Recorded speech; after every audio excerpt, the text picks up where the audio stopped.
dulu. Tak lagi tuan-tuan kata pula, ustaz, saya minum arak ni bukan kehendak saya tau. Allah jadikan saya minum arak. Nampak ni pengarang kitab ni kata, sabar sat dulu. Yang mana nak pergi jamban, tahap dulu. Ni lagi dia nak pergi jamban, dia dengar, oh jahat pun daripada Allah. Tak apa, pas ni ku berzina. Bila kena tangkap dengan pencegah maksiat, kenapa berzina upah? Allah lah jadikan upah zina. Kata dia, biar benar tuan-tuan. Sabar ya, sabar. Baik, dia kata nombor satu, dalam dunia ni ada 4 perbuatan sehari-harian kita, ada 4. Pertama, nikmat. Kedua, bala. Ketiga, amalan baik.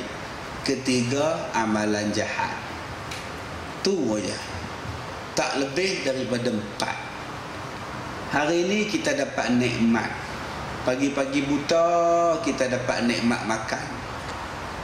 Pukul 5.20 makan. Banyak pula tu. Seperiuk dia seorang. Abang ni makan sahur macam buka buza. Lapang dia kata. Subhanallah, nikmat. Nikmat nombor 2. Pagi-pagi buta kita dah dapat ilmu. Kuliah subuh pagi Ahad. Lepas kuliah subuh, kuliah duha, nikmat. Itu nikmat.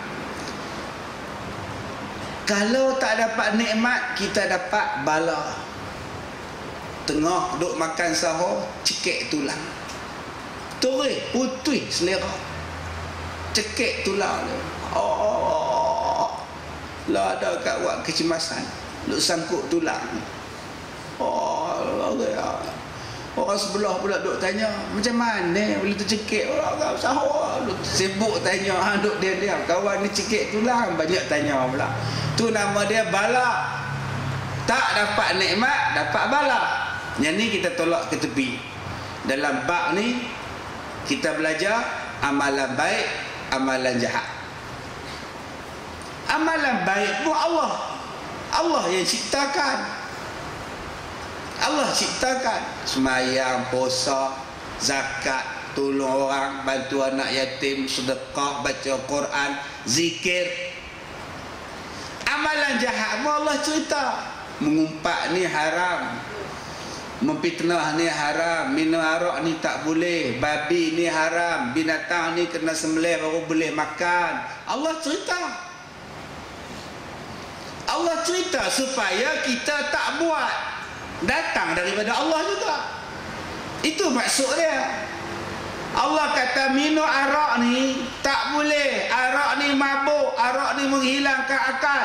Jangan minum. Allah cerita. Jadi kalau kita pergi minum arak, kita tak boleh cakap saya minum ni sebab Allah yang jadikan saya untuk minum. Tak. Allah dah kata dah, jangan minum. Bukan Allah tak cakap. Allah cakap. Habis tu ustaz, kalau Allah tak bagi minum, kenapa Allah jadikan arak? Kalau babi itu haram, kenapa Allah ciptakan babi? Itu yang saya pun tak tahan tengok babi. Terliur. Cuba Allah tak jadikan babi, tak ada saya makan babi. Nanti kita cerita macam mana, sebab apa Allah ciptakan babi ni. Sebab Allah kata lah, setiap sesuatu benda ada manfaat, ada guna dia. Manfaat bukan guna untuk pakai, makan, minum saja. Manfaat juga, maksud manfaat ialah mengambil iktibar, mengambil pengajaran. Babi, apa manfaat? Manfaat babi ialah ambil pengajaran. Babi binatang yang tak ada jealous. Bini dia berkongsi dengan orang. Jangan jadi binatang itu. Bela anak tak, beranak ramai, sekali beranak berbelah, tapi anak tak belah. Jangan jadi macam itu. Itu dipanggil iktibar. Anjing ada manfaat, cari dadah tangkap orang, cari senjata, ada manfaat. Tapi jangan jadi macam anjing, sentiasa tak kenyang, lidah duk terkeluar 24 jam. Bagi makan pun terjelek, bagi makan pun terkeluar lidah, tak bagi makan pun terkeluar lidah, tak pernah cukup. Jangan jadi macam anjing. Disuruh ambil iktibar. Ular ada manfaat, saja patuk orang saja. Dia bagi manfaat pada kita. Ular ni tak ada tangan, tak ada kaki, berjalan laju. Ciptaan Tuhan. Dia patuk orang, bisa dia masuk dalam badan kita, kita mati. Tapi dalam badan dia ada bisa, dia tak mati. Bisa dia duduk di mana? Dia lepaskan bisa daripada kita, kita mati. Tapi dalam badan dia sendiri ada bisa, dan dia tak mati. Pelik sungguh. Kita ni ada kanser, ada bisa kanser, mati. Dia ada kuman, dia ada racun dalam badan, tak mati. Ciptaan Tuhan. Jadi ciptaan Tuhan ni ada manfaat. Ada manfaat yang dimakan, ada manfaat yang diminum, ada manfaat yang dipakai, ada manfaat supaya mengambil pelajaran. Baik. Kemudian dia kata setiap sesuatu itu buruk, sama ada kita buat sendiri atau terpaksa. Kenapa buruk datang pada kita? Sebab kita buat sendiri. Memanglah potong kaki itu buruk. Kencing manis dipotong, mula-mula dipotong jari tengah kaki dipotong, kemudian naik bengkak, naik bernanah, naik busuk dipotong sampai ke pergelangan. Sakit lagi, kuman bengkak lagi sampai ke lutut lah, sampai ke paha. Kenapalah Allah Ta'ala bagi saya ni kencing manis, Ustaz? Ya, salah Tuhan. Memanglah Tuhan bagi sebab makcik minta. Buka puasa pun dengan air gas, tak buka dengan air gas tak puas. Beli dekat makro dulu kan, makro berkodi buat balik dengan laki bini, hoi stop untuk buka puasa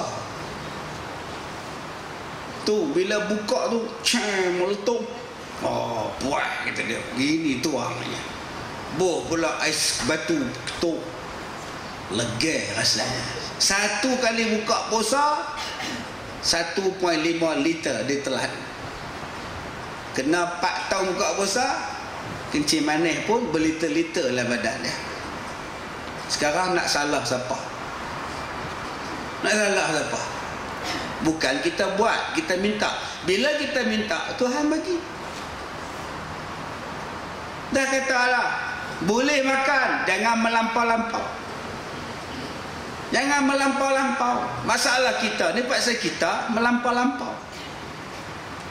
Kenapa kaki Pak Long? Aduh, oh my God. Memang kaki siput, tak puas hati siput disedut, nama ada siput sedut, serung, terlepas sedut, tertelan mu habis. Mana siput tadi? Yuk, udah ke dalam kata dia. Makan tak kira. Tengok kambing tu ketuk dekat dalam meja, punya nak makan tu hak dalam tulang kambing, tak cukup ketuk, ambil straw. Ya Allah, kambing tengok pun, ya Allah bolanya, kambing tengok pun nak takut. Sekarang apa jadi? Kita yang buat. Kadang-kadang kita tak mau. Ustaz saya tak makan, Ustaz saya memang jaga makan, ada bersenam. Lepas makan tidur, lepas tidur makan, makan tidur, makan tidur, makan tidur. Akhirnya sekarang ada tak jalan? Jalan tak? Malas jalan. Jalan malas. Pergi ke masjid naik motor, pergi pasar naik motor, pergi rumah jiran sebelah rumah pun naik motor. Malas jalan. Kalau parking tak ada, tak pergi masjid, patah balik. Kalau pergi masjid naik motor, kalau boleh motor tu nak parking dalam masjid, punya malas jalan. Akhirnya jadi apa pada kita? Jadi tak sihat. Kadang-kadang kita sihat, tapi kita stres.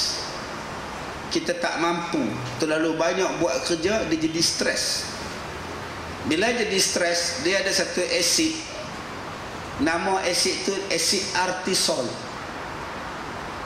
Asid artisol ini bila dia keluar, dia menjadikan perut buncit, pinggang besar. Itu tanda-tanda orang stres. Perut melebihi daripada sepatutnya. Tuan-tuan jangan ingat orang yang perut boroi itu makan banyak. Tak. Asid dia banyak. Pasal apa asid dia banyak? Dia tak boleh nak kontrol. Bila stres dia tak boleh nak kontrol. Dia fikir macam-macam, banyak benda dia akan jadi. Stres akan menjadikan sel kulit mati. Stres akan menjadikan kencing manis tak terkawal. Stres akan menjadikan cepat marah, cepat letih, cepat sedih. Stres menjadikan susah tidur, tak boleh tidur. Kalau tidur senang jaga. Stres dah tu. Pergi jumpa dekat bomo, jumpa dekat ustaz, malam-malam boleh tidur. Oh, susah tidur. Kalau tidur macam mana? Senang jaga. Sakit. Terus jawab sakit terus. Sabarlah dulu. Itu tanda-tanda stres. Merintih, duk tidur menangis. Dia stres, dia tak boleh tidur. Saya ustaz memang saya tak boleh tidur. Ustaz malam-malam tak tidur. Itu bila tidur? Bila ada kuliah lah. Tu yang saya duduk belakang sikit ustaz, depan sebelah orang ramai tu tidur lah. Alhamdulillah lah, kata dia. Ya Allah, dia siapa yang tidur ni stres tak ni tuan-tuan? Di rumah tak boleh tidur, malam tak boleh tidur, di sinilah boleh tidur ustaz. Tu tanda-tanda stres. Dapat dekat pengamal perubatan Islam alternatif, ustaz-ustaz sakit. Sabar dulu ustaz, pergilah belajar. Sebab itu orang yang buat perubatan Islam, jangan duk belajar perubatan Islam saja, pergilah belajar perubatan sains juga. Sains pun berkaitan dengan Islam juga. Ini langsung tak nak pakai perubatan hospital. Yang daripada Allah Ta'ala tu bukan perubatan tu juga. Doktor pun dia guna ayat Quran juga. Dia baca Fatihah juga, dia baca Bismillah juga nak bagi ubat.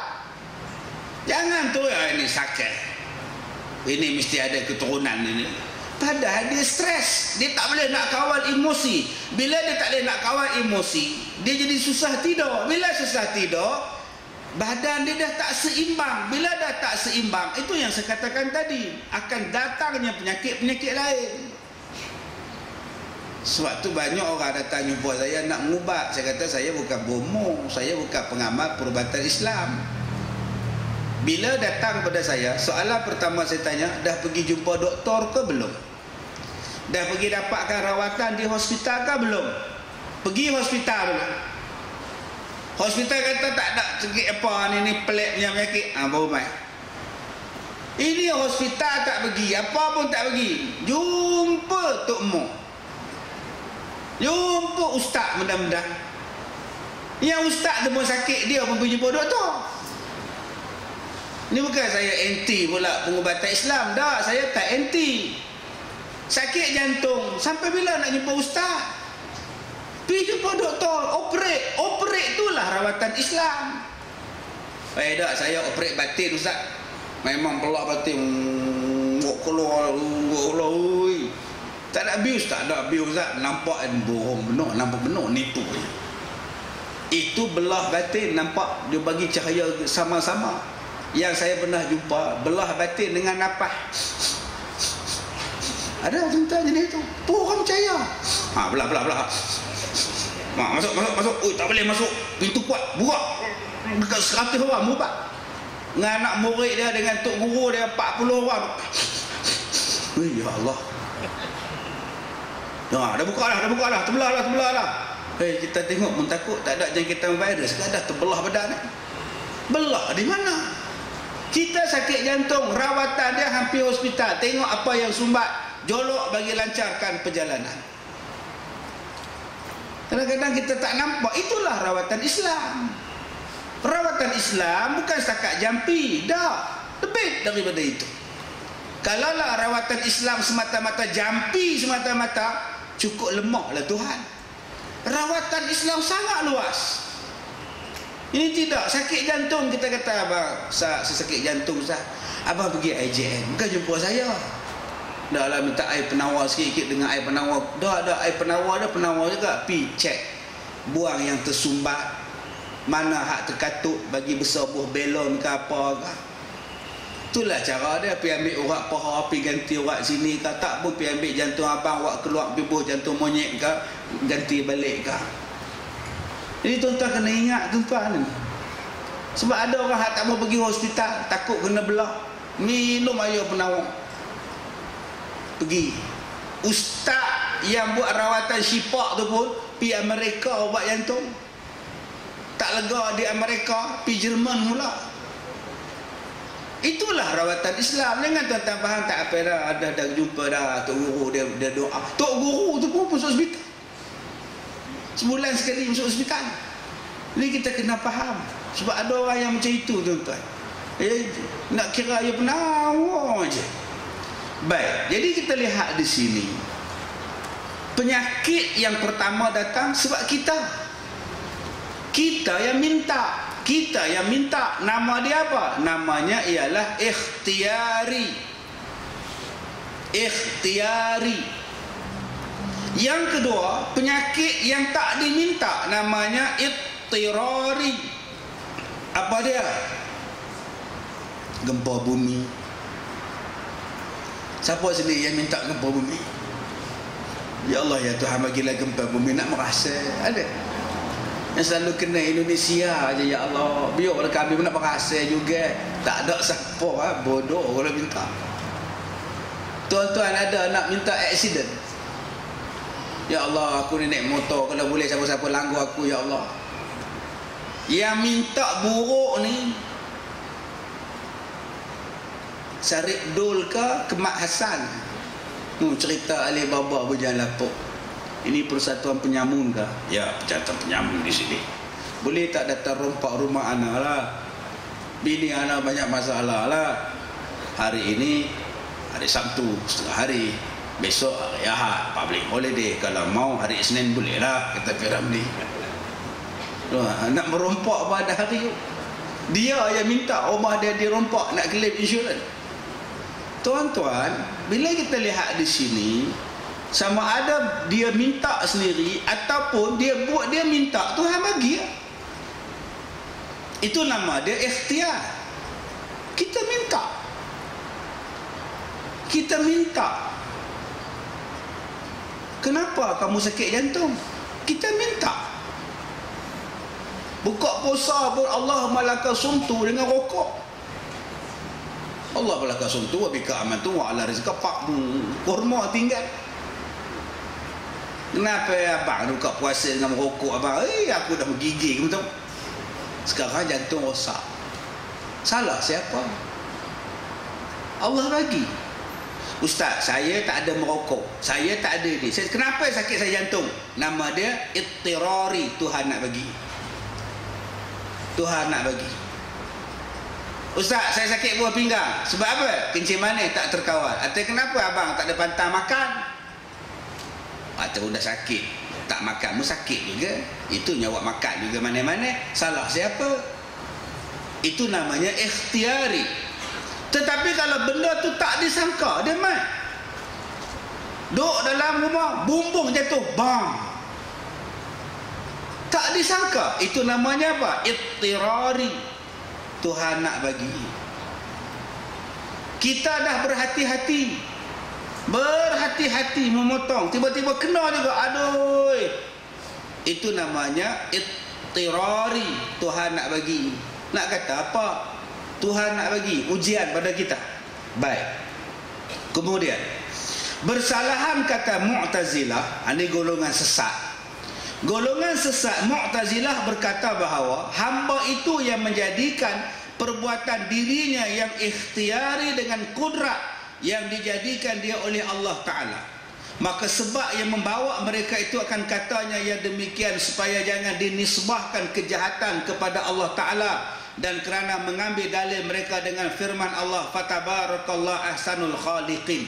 Artinya maha suci Allah Ta'ala, Tuhan yang terlebih baik daripada segala yang menjadikan. Maka menunjukkan ayat ini atas berbilang-bilang orang yang menjadikan dan atas keadaan Allah Ta'ala itu yang terlebih baik daripada segala yang menjadikan. Maka kita jawab daripada mereka itu dengan bahawa ahsanu itu diambil daripada perkataan al-hasan dengan makna mengetahui, dan al-khaliqin diambil daripada perkataan al-khalqu dengan makna takdir. Maka adalah maknanya maha suci Allah, Tuhan yang lebih mengetahui bagi segala orang yang mengira dan mentakdirkan. Maka telah menyabitkan oleh mereka itu ada yang bersekutu bagi Allah yang menjadikan. Maka adalah mereka itu seperti majusi. Jadi tuan-tuan, Mu'tazilah ni kata apa? Mu'tazilah kata kita ni yang buat bagi jadi jahat. Semua kita ni jahat belaka. Itu kata Mu'tazilah. Memanglah ya, kita yang minta jadi jahat, tapi kalau Allah tak bagi jadi, tak kena juga. Pokok pangkalnya ialah kita yang buat jahat. Kalau Allah izinkan, kalau Allah jadikan, jadilah. Sebab tu banyak orang buat jahat, tak kena apa. Allah bagi peluang. Bukan maknanya setiap kali buat jahat dia kena bala, tak. Kadang-kadang Allah tangguhkan. Allah tangguhkan supaya kita bertaubat. Kadang-kadang orang yang buat jahat ini tak jadi, tak boleh buat jahat. Dia niat nak buat jahat, ada je halangan untuk buat jahat. Lama-lama tak jadi buat jahat. Gitu. Baik, dia ni macam Mu'tazilah ni macam golongan majusi, sesat. Apa Nabi kata? Al-qadariyah majusun hazihil ummah, fa in maridu fala ta'uduhum wa in matu fala tashhaduhum. Bermula Qadariyah itu majusi bagi umat sekarang, yakni seperti majusi daripada umatku. Kalau mereka sakit, jangan ziarah mereka. Kalau mereka mati, jangan ziarah jenazah mereka, kerana mereka adalah kafir, mereka adalah kufur, kata setengah mazhab. Tetapi ada yang mengatakan bahawa mereka itu tidak kufur, ada setengahnya. Baik, bermula kaul yang dipilih bahawasanya mereka itu tiada harus kita kufurkan mereka, dan jikalau mereka itu hamba yang menjadikan perbuatannya dirinya sekalipun, kerana mereka itu membenarkan bahawa hamba serta iradat dan kudrat itu bagi makhluk Allah Ta'ala. Jadi tuan-tuan, setengah ulama kata pegang pada hadis ni tusah duk pi. Bila tanya kenapa jangan pergi kepada mereka, sebab mereka ni kufur. Setengah ulama pula kata jangan kata kufur, cuma Nabi kata jangan pergi. Mereka masih Islam, jangan pergi, biar geng mereka je pergi. Kerana apa? Kerana mereka masih lagi percaya bahawa iradat dan kudratnya bagi Allah Ta'ala. Jadi ada dua pendapat tentang golongan Mu'tazilah. Ada yang kata kafir, jangan pergi terus. Ada yang kata jangan pergi, biar orang lain uruskan. Dan jangan kata kafir, mereka masih lagi percaya pada Allah Ta'ala. Baik, dan sebab menanggung mereka itu atas kata yang demikian, kerana takut jahat itu dinisbahkan maksiat dan kufur itu kepada Allah Ta'ala, kerana ia Tuhan yang amat besar, tiada layak dibangsakan kepadanya yang jahat-jahat. Jadi Mu'tazilah kata macam tu pasal apa? Pasal Allah ni baik, mana boleh kita kata Allah ni buat jahat? Allah takkan buat jahat. Itu tujuan dia. Dan eloklah kita nisbahkan kepada hamba. Hamba itulah yang nak buat jahat, hamba itulah yang menjadikan dia, dan tiada berkenakkan dia oleh Allah Ta'ala, maka dia takkan jadi. Dia kata manusia yang memilih untuk jahat. Kalau dia pilih untuk jahat, maka kalau Allah izinkan, jadilah. Kalau Allah tak izinkan, tak jadilah. Dia yang memilih. Bukan semua orang yang berzina tu dapat AIDS, dapat siflis. Ada yang dapat, ada yang tak dapat. Jadi di sini diletakkan kehendak daripada Tuhan. Tuhan nak bagi kat dia melampau sangat, Tuhan bagi. Ada yang Tuhan tak bagi supaya dia insaf, ada yang Tuhan bagi supaya dia taubat. Baik, dan eloklah katanya, dan sesungguhnya Allah Ta'ala berkehendak ia akan taat daripada orang yang melakukan maksiat. Yang Allah nak ialah taubat, yang Allah nak ialah ibadat, dan berkehendak ia iman daripada orang-orang kafir. Sebenarnya ialah Allah nak supaya orang yang buat maksiat kembali ke pangkal jalan, dan Allah nak supaya orang kafir itu Islam.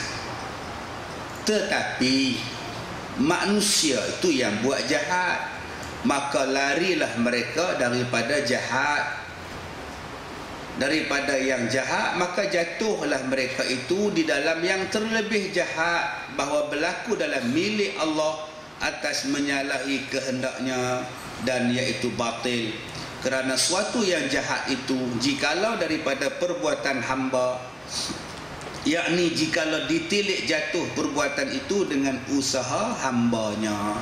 Jadi mana ada Allah lorong nak buat jahat? Allah tak pernah lorong untuk buat jahat. Kita yang buat lorong.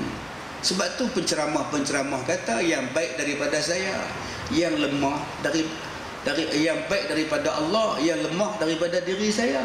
Sebab Allah tak lemah, manusia yang lemah. Saya lupa, kesalahan saya. Saya silap cakap, kesalahan saya. Allah tak silap, yang silap saya. Allah sentiasa buat lorong untuk kebaikan. Manusia yang gatai nak buat jahat, nak kata apa? Sebab ada orang kata, kenapa Allah jadikan neraka? Ada yang kata, kenapa Allah jadikan orang kafir? Saya tahun 2006 saya ceramah di Tambun. Satu Bangla datang jumpa saya. Dia kata, Ustaz, kenapa Allah tak jadikan semua orang bahasa Arab, boleh semua orang belajar Quran, baca Quran? Ini Allah jadi Melayu, jadi Bangla, jadi orang Cina, mau baca Arab pun susah. Kalaulah semua orang Arab kan senang baca Quran. Saya pun tanya dekat dia, you dari mana? Saya Bangladesh juga orang. Sudah berapa tahun duduk Malaysia? 2 tahun. Sekarang pandai cakap bahasa Malaysia. Sudah pandai lah 2 tahun. Saya kata kalau you cakap Arab 2 tahun pun you sudah pandai. Dulu you tak pandai cakap bahasa Melayu. You duduk sini 2 tahun, you sudah pandai cakap Melayu. Kenapa you tak belajar bahasa Arab? 2 tahun you pada pandai bahasa Arab. Dia diam tengok saya. Apa soalannya? Kalau hang duduk di negara Arab, Bangla hang duduk di Mekah tu semua pandai cakap Arab. Hang duduk tu sapu sampah, duduk tunggu kat masjid. Habis mayan dia duduk tegak tengok kita kuku nak suluh duit. Semua pandai cakap Arab. Berapa tahun? 2 tahun, 3 tahun pandai. Serupa itulah dengan Quran, saya kata. Memanglah dia bahasa Arab. Memanglah dia bahasa Arab, kita bahasa Bangla, saya kata. Kalau kita belajar 3 tahun sudah kita pandai. Yang kedua, kenapa Allah tak jadikan semua orang bahasa Arab? Allah nak tunjuk Allah Maha bijaksana. Lidah sama, lidah sama, lidah sama, bahasa tak sama. terornya Tuhan menjadikan banyak bahasa. Banyak bahasa. Nama kamu apa? Mira. Mira bahasa Melayu, nama orang. Bahasa Hindustan, Mira itu saya. Merenam Joker. Nama saya Joker. Kamu nama apa? Nama saya Man, orang. Oh, kamu apa dia? Saya laki-laki, saya man. Kamu kenapa sedih ni? Saya sedih lah. Sedih itu perasaan. Orang putih, orang Hindustan sebut man, perasaan. Pergi ke orang Arab pula, man, siapa kamu? Satu perkataan banyak bahasa. Man, perasaan. Dalam bahasa Hindustan, meraman. Tu, man tu maknanya perasaan. Man ke man di Malaysia, suami kita. Abang man mana? Man ke orang putih pula, siapa man tu? Orang tu lori man. Man ke orang Arab pula, man anta, siapa kamu? Siapa pula? Itu menunjukkan terornya Allah menjadikan beribu-ribu bahasa. Kalaulah bahasa cuma satu, Tuhan tak teror. Tuhan sangat teror, bahasa banyak-banyak. Baru Bangla tu faham. Dah faham? Pergi balik. Apa tuan-tuan? Jadi sebab tu kita kena faham. Kenapa Allah jadikan lembu? Kenapa Allah jadikan babi? Nak tengok teror tak terornya Tuhan. Kekuasaan Tuhan tu, kudrat iradat Tuhan tu. Cuma Allah bagi tahu, jangan buat. Janganlah buat. Janganlah buat. Yelah, kalau Allah langsung tak buat, tak ada kami buat. Ini Allah jadi ke arak, kami minum lah. Kan dah pesan, jangan minum. Ustaz, saya ni insan je lemah Ustaz. Memang kalau orang bodoh memang saya minum saja. Yang kamu pergi minum apa?